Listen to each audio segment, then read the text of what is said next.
Hi, you're watching Moody Reel, and here's my review of Together, starring Alison Brie and Dave Franco, written and directed by Michael Shanks.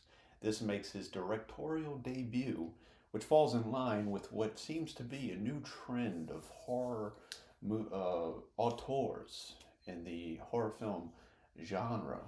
It seems like we're kind of entering into a new age of like a new, as Marilyn Manson would put it, a new like golden age of grotesque with these films that are just kind of ushering in like seems like just like a new golden age of horror.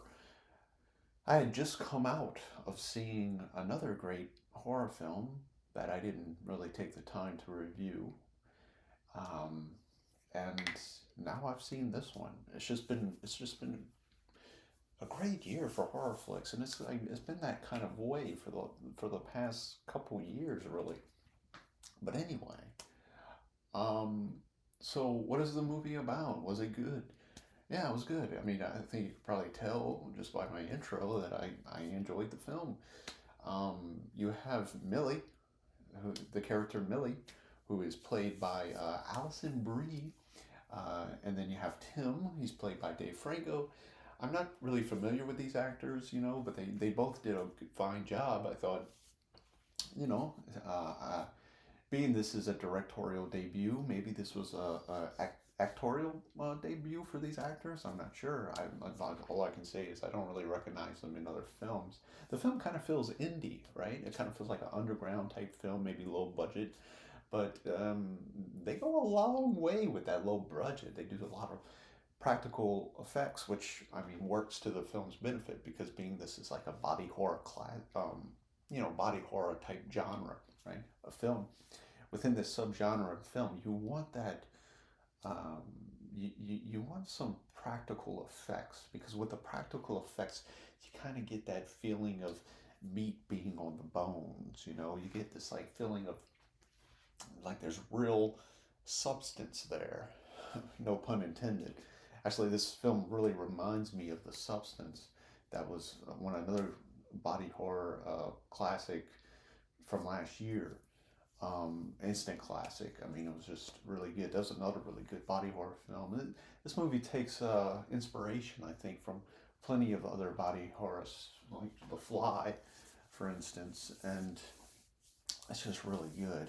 Um, and so, you know, uh, I think there was some CGI in the film that becomes noticeable. I think more leading up to the end of the film, but it's not done so subparly that it's distracting or takes away from the film in any way.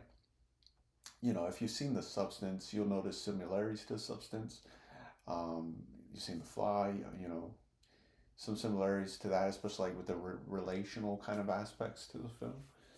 Um, but still, it's really solid addition to the body horror genre. Now, getting into spoilers, you have Millie and Tim, who are a couple, and they've been dating for a while. The film opens up in like this secluded area with these two dogs that are like in like this cave, and they see this like puddle of water, and the two dogs like they drink out of the puddle of water, and going into the water is like these roots that and they're kind of like there's like symmetry to how they're like their tendons like their their limbs are kind of like branching out into the puddle of water, similar to maybe some scene you would see in Aliens, right? You had some alien aspects to this film, and and that I noticed maybe it took inspiration from, which made me think maybe there's some kind of doesn't really get into it too much in the film, but maybe there's some kind of sci-fi aspect to the film as well. But it hits more heavily into the occult. But just because there's a cult, and this cult is really into this joining together through this kind of metamorphosis of combining each other, becoming one person, um, which seems to be more scientific, especially with the chemical, the way it's done chemically, through the drinking of the water, the contaminated water. I wonder if maybe it's not magic or cults, witchcraft or whatever like that, something supernatural going on, but something more scientific in the realm of science fiction, which maybe can be branched if this director decides to make a sequel, which I don't think this movie really needs a sequel. It works great as a standalone. Maybe he could go into the science aspect of that instead of, just focusing on the occult aspects of it. You have it. So yeah, the dogs, they drink from the water, they get fused together. Um, that's the good introduction to the film. And the film goes on, with the Millie and Tim's relationship. It plays out. They have like this awkward relationship. They're not a new couple, but they still have that new couple vibe, trying to like figure each other out, kind of together, but not kind of, it's like any relationship really. It's just they're struggling to meet each other on mutual grounds, which the movie really plays heavy on the symbolism of the difficulties of a relationship. And do you, excuse me, do you, as a couple, stay together? Do you separate? As things become rocky or difficult, they really play heavy on the symbolism as far as like she even makes a comment like, if we stick together, the longer we together, the harder it'll be to go, go apart, all that stuff.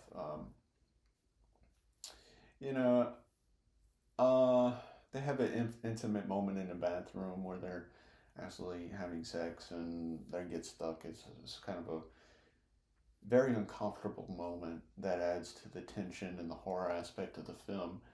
I would say it kind of could be humorous, but in a very uncomfortable way. And the film does a really good job keeping the tension and thing to where it stays within that horror aspect, even in the more comedic moments of what can be conceived to be comedic. I mean, this kind of comedy though it would be very dark, very dark if it was. If any, you could derive any kind of comedy out of it.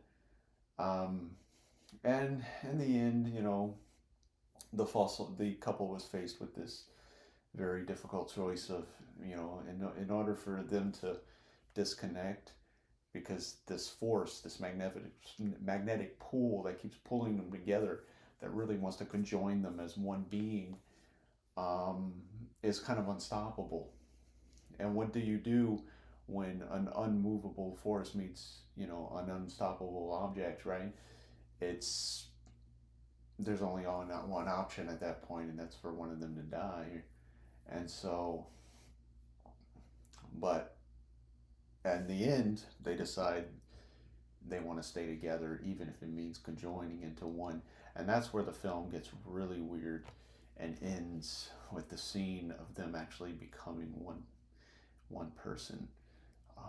And when you see that's a little bit the CGI plays in the part, kind of like a deep fake, kind of just taking the two characters, the actor and the actress, and making them one person, kind of deep fake thing, which was kind of, but you could kind of, you know, excuse it and be like, it works for the story, so you could excuse some of the the awkward CGI moments like that. But overall, I thought it was a good movie, a very good horror film.